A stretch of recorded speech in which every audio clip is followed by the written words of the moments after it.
Assalamu alaikum wa rahmatullahi wa barakatuh. Bismillah ar-Rahman ar-Rahim. Welcome back to the Straight Path Podcast. Today I want to talk about Gaza, and their authorities have agreed. They're still waiting on Israel to take a vote on Thursday for the ceasefire. After 460 plus days of conflict, close to 50,000 dead Palestinians at least, and hundreds of thousands injured, houses destroyed, Gaza completely decimated. Finally, it seems as though Qatar, Egypt, and the United States have forced Israel to come to the table to make a deal. And apparently there's 3 phases to this deal. And so the first phase will last 6 weeks, is going to involve a limited prisoner exchange, a partial withdrawal of Israeli troops, and a lot of aid into Gaza, because as you know, right now, the aid has barely been trickling into Gaza. They're saying about 33 Israeli captives, including women, children, and civilians over the age of 50, are going to be exchanged. And, there's going to be sort of like a slow exchange. Certain people first day, certain people after a week, so on and so forth. And even in the first phase, they're supposed to release a lot of Palestinians, but that's sort of like an underthought that nobody's really paying attention to that. Because Israel doesn't want to admit how many Palestinians they have locked up in their prisons without charge. And this is going to last over 6 weeks. And apparently the Israeli forces are supposed to move to sort of like the border areas of Gaza. They're supposed to move out of Rafah and places like that.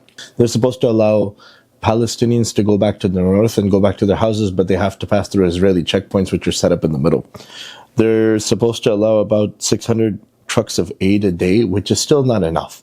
But it's much better than right now, which maybe they're not even getting 600 a month. And then after the 50th day, they're supposed to completely withdraw. What happens after the first phase, who knows? Joe Biden saying they're going to continue the negotiations and the ceasefire is going to continue, but Israel wants to say that they want to attack if they want to, after the first phase terms are not come to. They don't want any written guarantees so that they can resume attacks. You know how they are, they're bloodthirsty.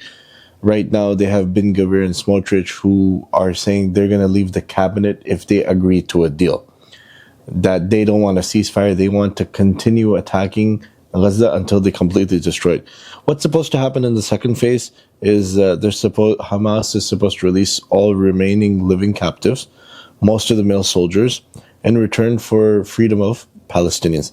So Netanyahu really doesn't like this deal because he knows if this happens, he's going to lose the support of a lot of his far right, as they call them, headbangers, and he doesn't want to lose their support. And then in the third phase, they're supposed to exchange bodies of those dead. Maybe Hamas has some, and we definitely know Israel has a lot of bodies of Palestinian people. They're supposed to exchange those, and then they're supposed to start the rebuilding and restructuring of the Gaza Strip, which is going to be a long and hard project because, as we all know, the Gaza Strip has been completely decimated and destroyed. They are going to decide on what kind of administration is going to be there. For example, they're saying the Palestinian Authority should be there and there should be no Hamas government. And that's going to be decided in the third phase. So we're hoping for a prolonged ceasefire. We're hoping for peace for the people of Gaza. We're hoping for freedom for all Palestinian people. Just today, the IDF struck in Jenin in the West Bank and they killed 6 people at least. So maybe in the Gaza Strip, they're saying that, oh, okay, we're going to have a ceasefire, but they haven't stopped attacking our brothers and sisters in the West Bank.